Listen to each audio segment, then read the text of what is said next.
Welcome to Female Fluence. We are a place of women empowering women. This is a safe environment where females are not judged nor afraid to flourish.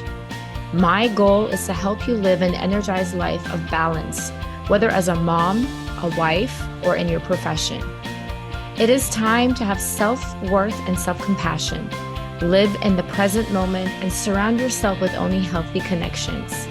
So join me, Pearl Shua, a woman empowerment life coach, an educator, and a mother of three, to help take you on a journey of true identity and inspiration.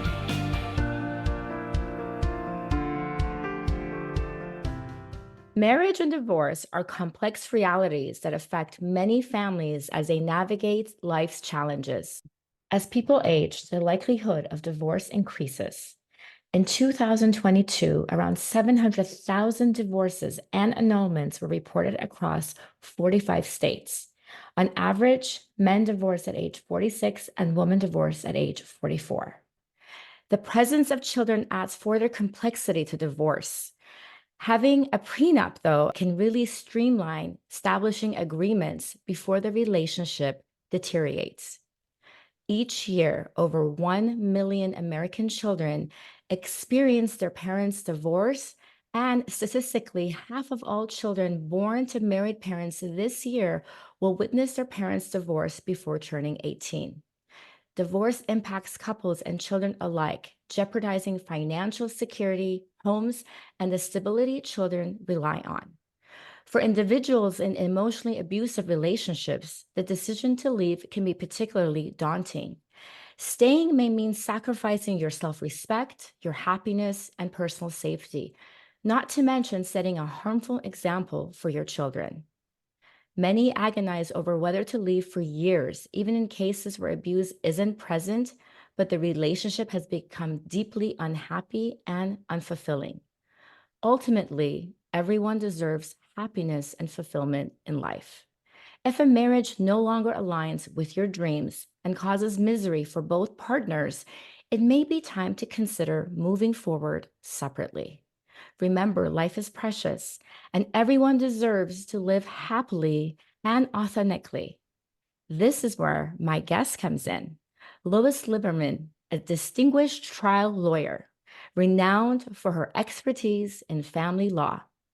With a reputation as a skilled negotiator and very compassionate counselor, she is frequently sought after for her insights on high-profile marriages, divorces, custody battles, and other family law issues. Her expert commentary has been featured on major national television programs such as The Today Show, Good Morning America, Entertainment Tonight, and she has been featured on NBC News, New York Post, People, E! Online, and numerous other outlets, just to name. She extends her expertise beyond traditional legal practice through her webinar series called Look Ahead with Lois Liberman for current and graduated clients that address common but complex issues that many married, separated, and divorced people go through. Consistently recognized for her outstanding legal acumen, Lois has been named Super Lawyer in Family Law by New York Super Lawyers for the past decade. Welcome, Lois. Thank you so much for being my honorary guest on Female Fluence, and we're really excited to have you today. Thank you so much, Pearl. I'm so excited to be here and to chat with you. Me too. Okay, so let's dive in. So did you always know that you wanted to be an attorney? I think that I always knew that I wanted to help people. I always felt like I was stand up to bullies, even as a young age. And I think the combination of my desire to be, in court, because I was always a little bit of a frustrated actress, and also my desire to help people definitely put me in the path of wanting to be a lawyer. What I wasn't sure about is what kind of law. I knew that I wasn't the type that would just wanted to do contracts or transactions. I wanted to deal with people and their issues. So ultimately, through life circumstance, I fell into family law. And it is appropriate by virtue of the fact that it pretty much hits all of my skill sets. I'm to a certain extent a natural empath. So this is kind of an appropriate platform for me to be able to really bond with people, understand what they need, and to help them. Because my goal ultimately is to put people in a better place than when they came to me. Right. Right.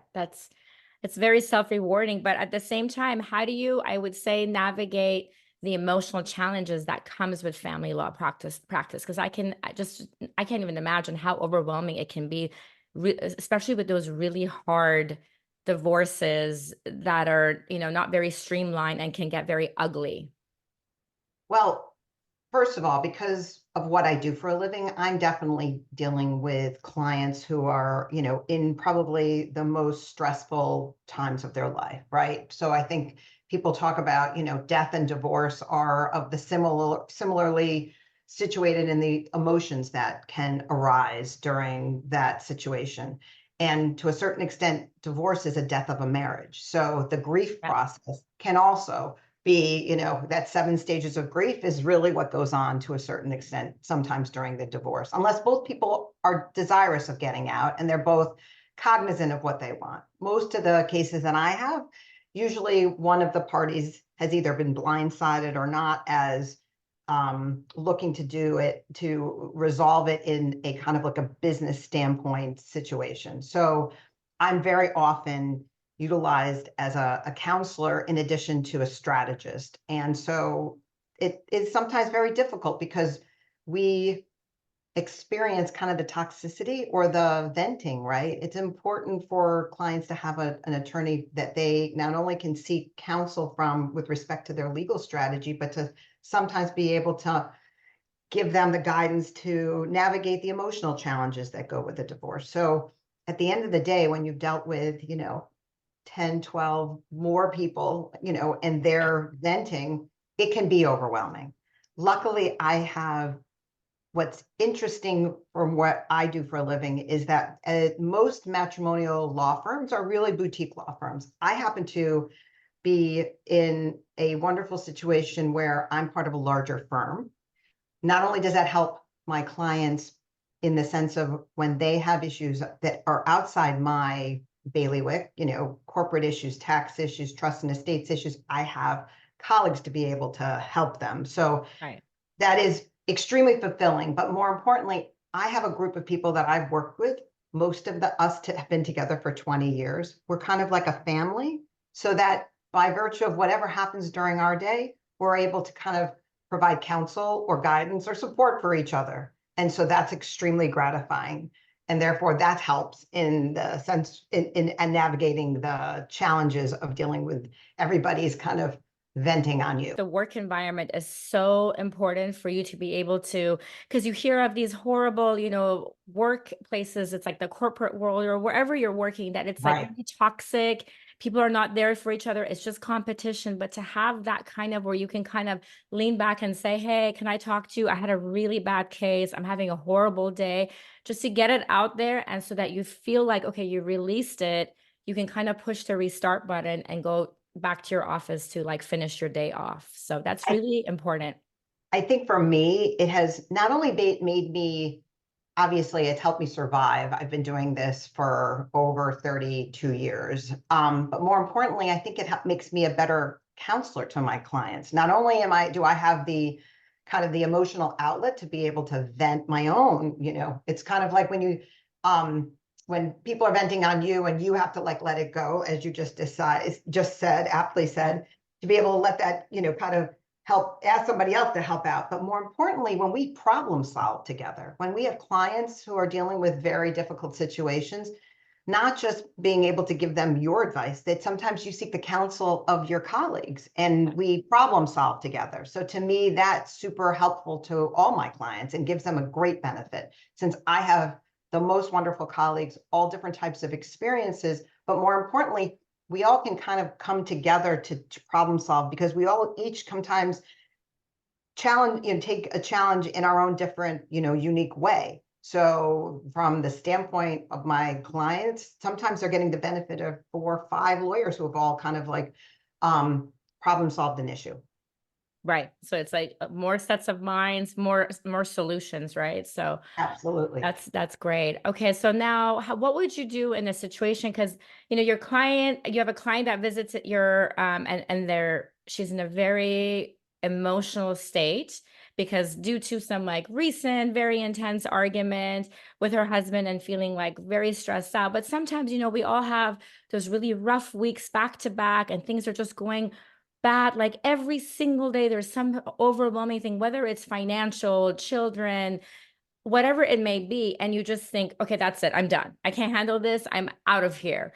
But they're not really realizing that, okay, we need to just calm down. This isn't a divorce is not necessarily the answer.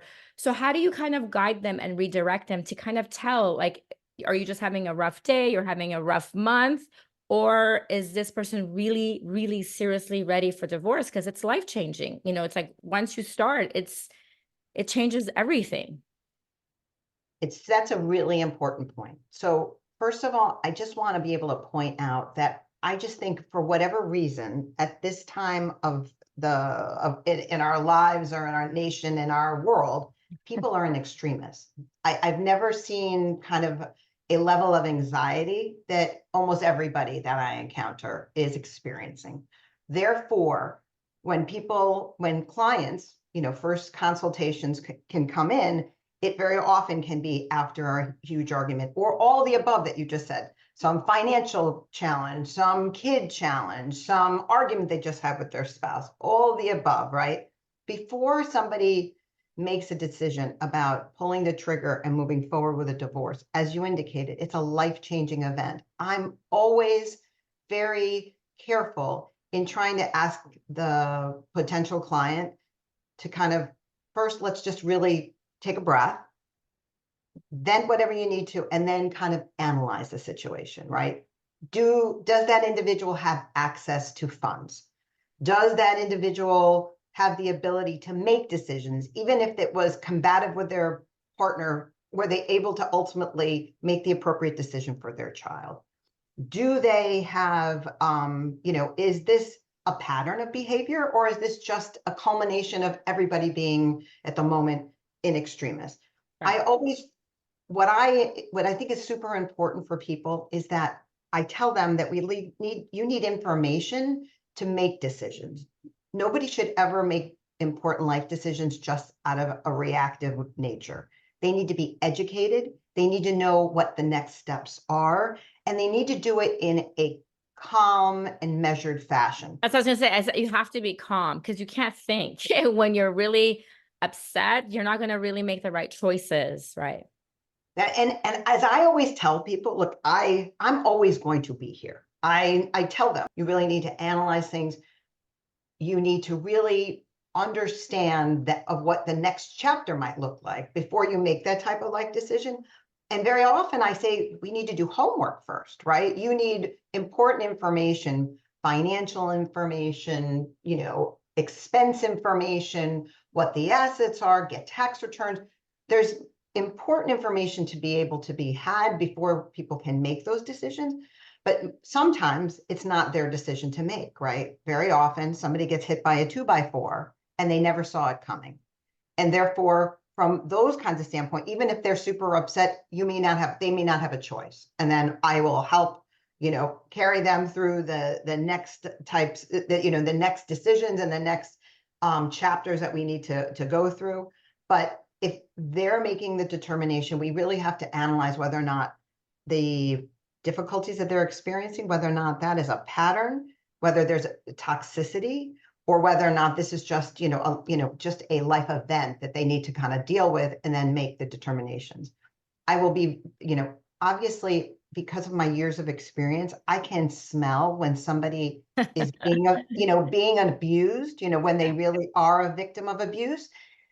And sometimes they can't even see it themselves. And I'm, very vocal about saying, look, okay, so the fact that you may have millions of dollars, yet you really are kept on a leash of $1,000, a month or something like that. Or every time you make a charge, you get grilled and you get, challenged or criticized.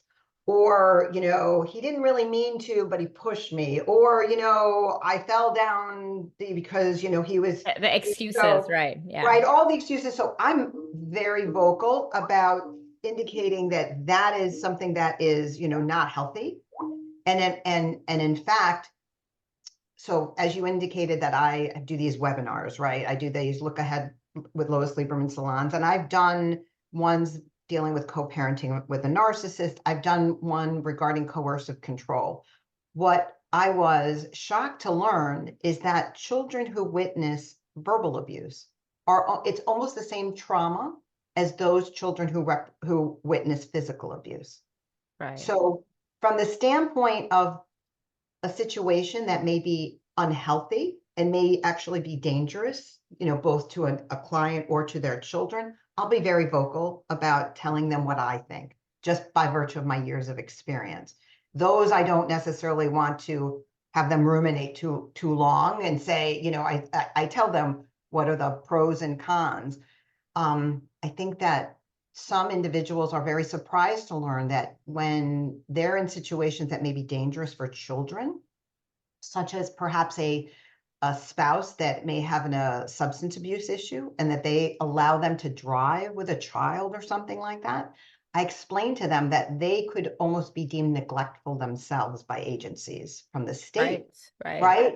And you have to kind of, educate them to that kind of situation to ensure that they understand that staying may also be placing their own rights in danger, right? Or Exactly. placing their children in danger. So, I'm very honest when it comes to situations like that. But everybody, obviously needs their own time to make these important life decisions. But I am never somebody who wants to, push them in a Right. direction that they're not ready for. What steps can a woman take to take control of her life during and after a divorce regarding like financial empowerment, prioritizing her well-being and redefining herself? Because I know you've been doing this for so long. Witnessing a family dissolve is deeply emotional. They've been married maybe like for 30 years, 3 children, and all of a sudden it's like you're on your own and you have to start fresh and you have to reclaim your own identity, your own life. I mean, I would imagine that you would feel completely lost as a female, to after all these years, to it's like, okay, who am I? Like, what am I going to do now? You need a huge support system as friendships go and family. But because they're going to be working closely with you, how do you kind of navigate through that, even though you're not really their therapist? But in some ways, you have to kind of, guide them or help them. Okay, like this is the next step, like you were saying, like figuring out your finances and, trying to see if you need to get a job or what you have to do. Let's talk about the beginning, the middle, and like the end, so to Okay. speak, right? So in the beginning, when people are, let's assume for the moment, somebody hasn't made that decision yet, or they are just about to embark upon it. We're in the very beginning. First and foremost is super important is to gather all the information, right? So that they can become financially secure, or at least being the mistress of their own financial domain, right? That they need to understand what are the assets, what are my expenses, what does it take to run our household, what does it take to for our children to go to school, to go to camp, to go to the extracurricular. We need to dig in to get all that financial information. And sometimes there are many spouses that have no idea, right? One, it's not unusual, and people are always embarrassed when they come to me, men and or women, right? Right. With respect to when they're not, there's usually in a relationship, there's more often than not one of the spouses who's in charge of the finances, right?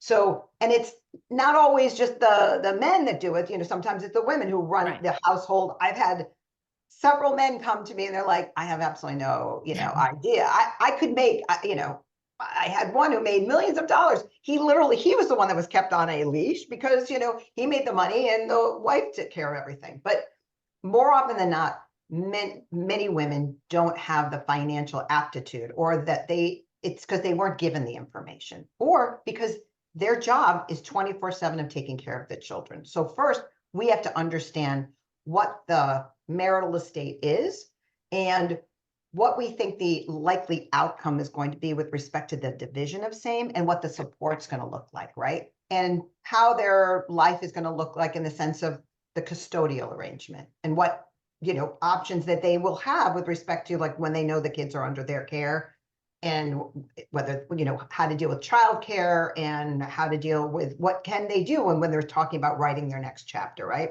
So there's a lot of education and kind of hands-on ensuring that my client understands where we're going and how we're getting there, right, during the process. Now we talk about after the process, right? Right. My hope is that by virtue of my efforts, they're now in control of a certain amount of their assets. They have to make, decisions with respect to investments and what they know that they're going to be receiving from the standpoint of child support and potentially maintenance or alimony, as we, it used to be called, maintenance as we call it now in New York. And what does that look like for them? Is there going to still be a deficit about what their expenses are? Because more often than not, the amount that you're going to be receiving for child support and maintenance is not dollar for dollar going to cover everything you've ever expended on in the past during the course when you were actually married, because you had unlimited funds or you had a much more, ability to spend as a couple. So now you've got two households, right? And now you have certain things discretionary items that you may have to make decisions about with respect to, should I make? And so at the time when they have their package, as you were describing, I want to set them up with appropriate financial advisors. So I will ensure that they have, names of people, accountants. And then very often people do have to make determinations about whether or not they're going to go back into the workforce, whether or not what they're able to do, what they want to do. Because when you're talking about that next chapter, let's talk about somebody who's been married for 30 years, their children are already emancipated and they've been launched successfully, but now they have to figure out what is their next chapter. The hope is that they are financially secure enough by virtue of the settlement that they have the ability to make decisions. And now it's an issue about what is going to be their new purpose, right? Yeah. What is it going to be? All of us, or go through these life transitions, right? With respect to divorce is one of them. Sometimes you're dealing with aging parents. The whole idea of launching your children, it's not so necessarily so easy. Kids are not necessarily off on their own at 21 and say sayonara. All those things, because those challenges are never, they never end, so to speak. So within the confines of what they're dealing with, the hope is that within that next chapter, that they're also able to do something that's fulfilling for their own right, because it's super important. If an individual does not have either a life passion or life purpose, something that recharges their batteries, something that brings them joy, they can't do all those other things like take care of their aging parents, making sure their kids are okay. So true. Or going to their job, whatever that may be. They have to be able to do all the things that are on their task list, but in the best possible way, but they have to take care of themselves. This whole idea of self-care, which sometimes can be, people are like, great, I wish I had the time, but it's actually kind of a lifeblood. People cannot continue to be on the treadmill or keep working to, it's like a motor that grinds, right? It's like you need the oil and the gas and all the things to keep you lubricated to be able, and that lubrication is really joy or And purpose. that's why we get so many people with severe anxiety, depression, and they're on medication and they just have like no desire about life because they've lost that like juice, that fuel to keep them going. Yeah, it's very true. I'm not a coach, but I very often tell my clients what, at the end of what, I try to direct them to say is what makes you, fulfills your goals, what gives you purpose, what gives you life, other than just your children or your parents or, your job. You have to have something that brings you joy because it's the only way that you can really survive and actually thrive, more importantly. that's where you can lead them to me to help them, life coach them to Exactly. find their drive. Exactly. So what advice do you have for families to form like a united front for the children during divorce? Because I know the kids really, really, really get hurt in this situation. And so how can we help the process if we are going through divorce to make it smoother for the kids, the whole back and forth and the custody and where the kid's going to live on this day and then the holidays and summer vacations. I mean, it can be really draining. And kids, especially like teenagers, they already have so much going on that to add this on, it does not help their situation at all. Well, okay, aptly pointed out that what's super important out of a priority on anything when it comes to a divorce, I always say is let's do what the best thing that we can do that's in the best interest of your children and try not to involve them, right?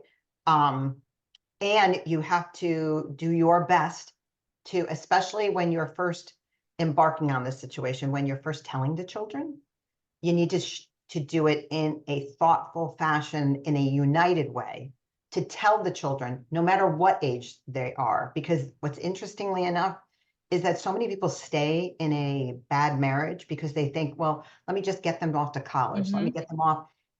Older children, actually, studies show that older children actually have more difficulty in dealing with divorce than younger children because they, to a certain extent, it's like their life, they think, oh, well, must my life a sham, so to speak. So you should never just hold on because you think it's going to be better for the kids later on. And the Number kids know, right? They always like parents think that, oh, my kids, I don't have no clue. But kids are very intuitive. They know, they hear, they listen, they know when something is really off. And I feel like it's so much better to actually communicate, like you're saying, with them, because that fear of like not knowing and anxiety of them, like, is it going to happen today? When I come home, will my dad be home? Will my mom be there? It's not good for them. So it's better to be honest and talk to them no matter what age. They're very smart and they're very intuitive. There are child therapists who can be consulted, right, with respect to what's the best way, depending on the developmental age of the Right. children. The bottom line is overarchingly, every expert's going to say is what you want to say is that this has nothing to do with you. Mommy and daddy love you. Your life is not going to change because you're seeing both of us and you're going to continue to feel the love of both of us. It's just that mom and dad are not getting along and we are going to go on to this next chapter, so to speak. It's better to try to provide them with some clarity. So when people are like, we need to tell them immediately, they're pushing, most experts are going to tell you it would be better for you to be able to give them clarity about you're going to be with mom, Monday, Tuesday, you're going to be with dad Wednesday, Thursday, and we're going to change alternate weekends, or you're going to be you're staying in the house, mom and dad are going to be going back and forth for some period of time. Whatever the actual regime is going to be, it's better to give them some clarity. But most importantly, what is super interesting, because people will spend millions of dollars about fighting on schedules. Like, we use shorthand about over a 2-week, out of 14 days, you have a equal custody would be 50-50, would be 7 out of 7. But very often we have a variety of like 9-5 schedules, 8-6 schedules, 2-2, 2-5-5-2, whatever it may be. And people will spend immense money on custodial fights. But what the experts are going to tell you is that what is most important is not necessarily schedule. It's how the parents deal with one another. Mm-hmm. If they are going to be combative and negative and say horrible things about each other and treat each other with disdain and disrespect, that is what's going to hurt the children. Not whether or not they're spending, shuttling back and forth the households. Kids are resilient. They can shuttle between two households, provided the parents are flexible. So if Johnny left his trumpet at mom's house, needs to get it to dad's house, mom can't say, you're not getting it, it's your fault, it's terrible, whatever, or I have one now as I'm, dealing with my morning that, the parents are having difficulty with when the child has to do some summer homework. They're not cooperating about bringing the homework, doing it in both their households. They want the kid to travel to camp with the notebook or whatever. That's ridiculous. The point being is that parties need to work for the best interest of their kids, Right. even if they hate one another, right? The most important thing if you want to have a healthy child is to try to keep that negativity out of their viewpoint or that they're not experiencing. I am not saying that that is easy. In fact, when you're dealing with a narcissistic co-parent or a co-parent that has, a variety of different either mental health issues or substance issues, or just is a total asshole, because there are, Right. the most important thing is not to negatively talk to your children about the other parent, because ultimately it's going to hurt your child. It's very true. Now, Liz, as someone who works with many celebrities and I know a very high profile clients, what are the keys, do's and don'ts during like a high profile case? Because I feel like in these type of a situation, like they forget the compassion, they want that car or the beach house, and they forget the values, but most importantly, they forget their health. So I mean, and in my show, I always try to teach people about like how to do better and feel better. But it's like, how do you make sure that your values are still there? You remember them and you don't get sucked into the whole like, no, I need to have exactly, or I want that last penny, or I want the other house. And you really, you don't even prioritize your well-being anymore. Well, look, for sure, most people believe money will equate to happiness, right? Or the more money I have, the more happy I'll ultimately be able to be because I'll have the ability to be so. So I'm not going to discount the fact that obviously the best financial package for a client is going to, put them in a place where they can launch to be happy. But the most important thing, quite frankly, whether you are a high profile individual or whether you're a high net worth individual or whether or not you're just John Smith and, Mary Jones, the point being is that you can't lose yourself in the process. You can't let the anger and toxicity basically eat you up, Right. because I think the worst thing that I see is after a case, right, where everything has been resolved, the person is financially sound in the sense of they have the appropriate asset, they have their share of the assets, they know that there's a certain amount of money that is being earned off of their assets, and they also are receiving a certain amount of support. The worst is when they're still are almost like they're reliving the moment of what was going on during the divorce or whatever the trigger was. I think that is the saddest thing for me, because when you were talking about setting yourself up for your best next chapter, roiling in the disappointment and anger and sadness is never going to be beneficial at the end of the day. You need to like shake that off, or at least come out of it knowing that what happened. You can't change who that individual was or the circumstances surrounding, but you can't actually have a fulfilling next chapter if you're still mired in the anger. And when you were saying, if I want that last penny or I want that last, it's usually connected because I don't want the other person to have it. Yeah. Right. Right. Or if they're getting remarried or they have a, girlfriend, boyfriend or whatever. So it's like, I don't want she to have it. Right. No, for sure. Right. Yeah. That is so, and that's to me always the recipe for disaster, because that is ultimately not going to enable To move my forward. client. Absolutely. Because if Right. you're ruminating in that, like, pain and hatred and anger, you will never be able to move forward with your life. Look, I've seen people make themselves sick, physically sick, because of that they can't get out of their own loop of what happened. I most recently had a case where, their husband He hit every mark of every, mental health. He was a narcissist. He was cruel. He was, truly a sick individual. But she almost, to a certain extent, continued to be in the loop.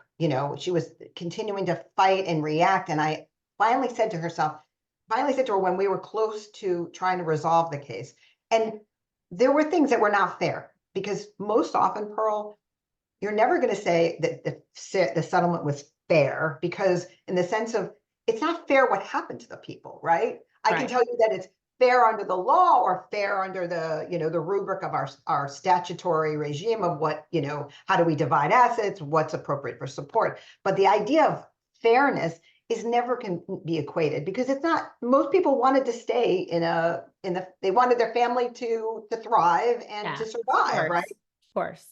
But when it comes to an issue of, you're in a toxic situation, you are in this toxic loop, sometimes you need to be the one to kind of release yourself. Because I said to her, quite frankly, you are the person who has the key to your jail cell.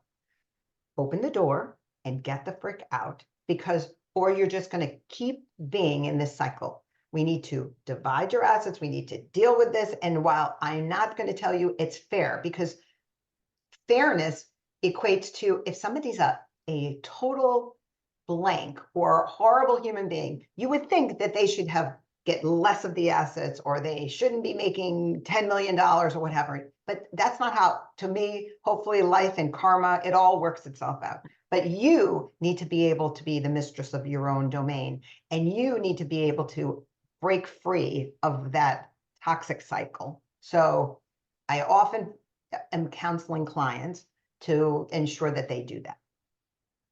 Right. That's very true. Now, it's interesting because we were just talking about health, shifting more gears towards what you've been through personally yourself and how health is so important. If you can share the challenge you faced when your husband was diagnosed with Lyme disease. I don't know if a lot of people know about what Lyme disease is. What is this misunderstood, undetected illness, and how we can educate ourselves better about it? Well, first I want to be able to say, which is, kind of shocking, is that there's probably an estimated of 500,000 new cases of Lyme disease globally every year. And unfortunately, it is not a disease that is easily discernible, and that there are not many Lyme literate doctors out there. There's not one test that's going to tell you have it or not. So from my husband suffers from chronic Lyme, but at the time when he had an incident and they prescribed him prednisone, which reduces your immune system to be able to react. At the time, his Lyme disease and co-infections basically blossomed, and his health went down the tubes. At the time, he was, now he's 65. He was about, 42, he was 40, and he couldn't walk. And we had spent like 3 weeks at the Mayo Clinic, which, again, these are the best and the brightest, and they did not recognize it. Ultimately, we were able to find a doctor, thank goodness, who was able to recognize what was going on. And it took many years of different therapies. But the point being is that there are times where there are going to be individuals who experience a whole host of symptoms, and they will go to a myriad of doctors who will all tell them it's either, you're healthy, you're, on what we're seeing in a blood test, or what we're seeing on an EEG, or what we're seeing in, your EKG, it seems fine, but there's something wrong. So there is an organization called Global Lyme Alliance. GLA has the ability to, when somebody is going through the process or the labyrinth of going through so many different doctors and nobody diagnosing, and yet either they themselves are not right, they're feeling a variety of different symptoms, or their child, which is the worst, is not thriving. They are, they're fatigued, they have joint aches, they have brain fog. That is probably, the scariest thing. And and they're not being able to stay up during school, or they can't concentrate. Global Lyme Alliance can provide physician referrals. in whatever area you live in. That could be very helpful. They can provide peer mentoring. So there are other people who are going through similar situations, and they can provide you with that kind of support and that community. And there are also ambassador people who are trained volunteers who can help. So I think that an organization is super important. And the point being is that, look, our family dealt with chronic illness. I think that any family, especially when they're going through a divorce situation, when the parents are not being able to be aligned to make decisions, especially if their child is suffering of whatever health issue there is. There are many parents who have children who, are either on the spectrum or having learning issues or may have ADHD. And because they can't together make decisions that are in children, in a united way, Right. very often the children's care or their ability to thrive is impacted. And so that's when, if you have a spouse or an ex-spouse that is not working together with you to be able to ensure that your child is getting the appropriate treatment or the appropriate support, if they need tutoring or whatever, you need to hire a lawyer or contact somebody to help. Okay, thank you. I'm so glad your husband is doing better, and I'm glad you have found this alliance. I'm sure I will put the link so that if anyone else is suffering or going through such a situation, that they can seek the help that they need. I have so many questions still left, but obviously we're running out of time. I could talk to you and on and on. I'm going to pick one last question. So let's say if someone is listening right now is in an abusive marriage and feels trapped by the fear of losing their financial security, their home, their children, fear of being alone, or just really scared of leaving their spouse because maybe the spouse won't let them or things can get very ugly, what advice would you offer them to take that step? Because they're just too afraid. So there are different types of abuse in the sense of if somebody is a victim of physical abuse, right? There is no question that they need to get out. There is no question in my mind. The only is how can they get out safely? And there are many organizations to be able to assist them in that regard, in the sense of being able to provide them with a safe house or provide them with emergency assistance, sometimes to get an order of protection from a family court so they can protect themselves or protect their children, or, just to make the phone call of calling the police, right? Which is, again, beyond scary. But if you are a victim of physical abuse, there is no question that you need to get out, especially if you have children, because that, again, they're witnessing or they're experiencing it.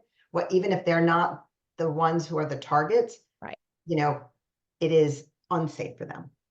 If it's verbal abuse, right? If it is somebody who is just telling them each day that they are, every expletive, they are, worthless, they are whatever, again, that is not healthy. And that is not, especially if you have children, as I said, I was shocked to know that children who witness that is almost as traumatic as physical abuse. Again, they need to, find a support system when it comes to being able to find, appropriate people to, just provide them with the support that they need in order to get out. Obviously, it's much easier if you have access to money. But if you don't, there are still organizations out there. There are pro bono services. If you contact most bar associations, they're going to be able to tell you who and what organization can provide you with that assistance if you don't have the financial wherewithal. When it comes to just, gaslighting, emotional abuse, just the idea that somebody's telling you you're crazy all day long, right? Or, that didn't happen or what have you. Again, I've done a seminar about coercive control, and it can be maddening, and people can feel like they're losing their mind, right? When their spouse is telling them, no, that didn't, what you just thought happened, that didn't happen. That never happened. Right. That's the worst. Yes. Yeah. More often than not, the fear factor, I am never going to discount the fear factor for that anyone in these situations are experiencing, because, more often than not, they don't have they've either been extricated from their family or friends, or they've been insulated in some fashion and they may not have financial ability, but they need to reach out. Either they need to reach out to their family, they need to reach out to their friends, they need somebody else to kind of help them ultimately get to a lawyer to help them, both to ensure that they are protected financially and that their children are ultimately protected. But I'm never going to say that it's not daunting, but there are many resources out there. I was on one podcast, it's called How Not to Suck at Divorce. I mean, there are many things. You literally just go online at the moment and say, organizations that can help, to recognize, to ensure that somebody doesn't feel like they're crazy, right? But ultimately, your life will be better if you extricate yourself. If you feel, and everybody has that internal monitor, right? That this is just not right? What I'm experiencing is not right. Obviously, physical abuse, there is no excuse for it. You need to get out. But the other stuff that's a little bit more, it smells like you're not sure, you sometimes need to talk to somebody else, because when you're the one that's going through it, in order to survive, you're going to ignore things. You're going to put them in a box. You're going to do everything in order to survive. Sometimes you need to bring somebody else in to say, did I see that? Am I correct? Different perspective, right? Right. Because once you start actually telling the story, it becomes like, oh, that's not right. Right. Even the person themselves, when they start telling the story, but they have to be able to tell the story. And that's really almost the first step. Yeah. The real story. Oh, wow. All the information you've given us today has been so helpful. And it's heavy, but it's something that if we're going through, we need to deal with. So in summary, we've learned that leading a happy life is vital for our well-being. If our journey leads to divorce, unfortunately, it doesn't signify losing our chance at happiness. It means making the best choice for ourselves, our spouses, and our children. Today, guided by you, we've discovered actual steps to regain control of our lives during and after divorce, focusing on final empowerment, prioritizing our well-being, and rediscovering our identity. We've also learned effective coping strategies for divorcing an abusive spouse or navigating co-parenting with a narcissist. These steps are challenging but necessary when we have exhausted efforts to save our marriages and realize it's actually impacting our health and happiness. The advice that you have given to us today, you have been such an amazing guest on my show today, and I've learned so much from you. I love your energy, and I feel like any of your clients that have you, they are so lucky because you do have that empathy and compassion that's so important and effective for an attorney to have, especially a divorce attorney. So thank you so much for being a guest today. Is there anything else you would like to share with us? The most important thing is you have to recognize that your own self-worth and your own importance to be happy is going to be important, especially if you have children, because you're going to be a model for them. You have to ensure, for you to be able to be a good parent, you have to be able to live your happiest and your most authentic life. And if you have to don't make decisions thinking that you're ultimately going to help them by staying in a bad or toxic marriage. It's not. You're not doing your children any favors. So that would be my final parting words. Thank you so much. All the links will be in my show notes. Thank you, everyone. Thank you, everyone, for tuning in today to Female Fluence. Together, we can influence and motivate other mind-like females. Your job is to feel alive, be in control, and always be true to your own self. Please don't forget to subscribe so you can continue feeling inspired. All the links and notes from this episode will be posted on my website, femalefluence.com. Don't forget to also follow me at Female Fluence on both Instagram and Facebook. Lastly, if you are in need of a woman empowerment life coach to help you identify the barriers that keep you from living the life you seek, please send an email to info@femalefluence.org. Remember, my friends, don't just exist, but live your life to the fullest. I'm your host, Pearl Mashur. Until we talk next time.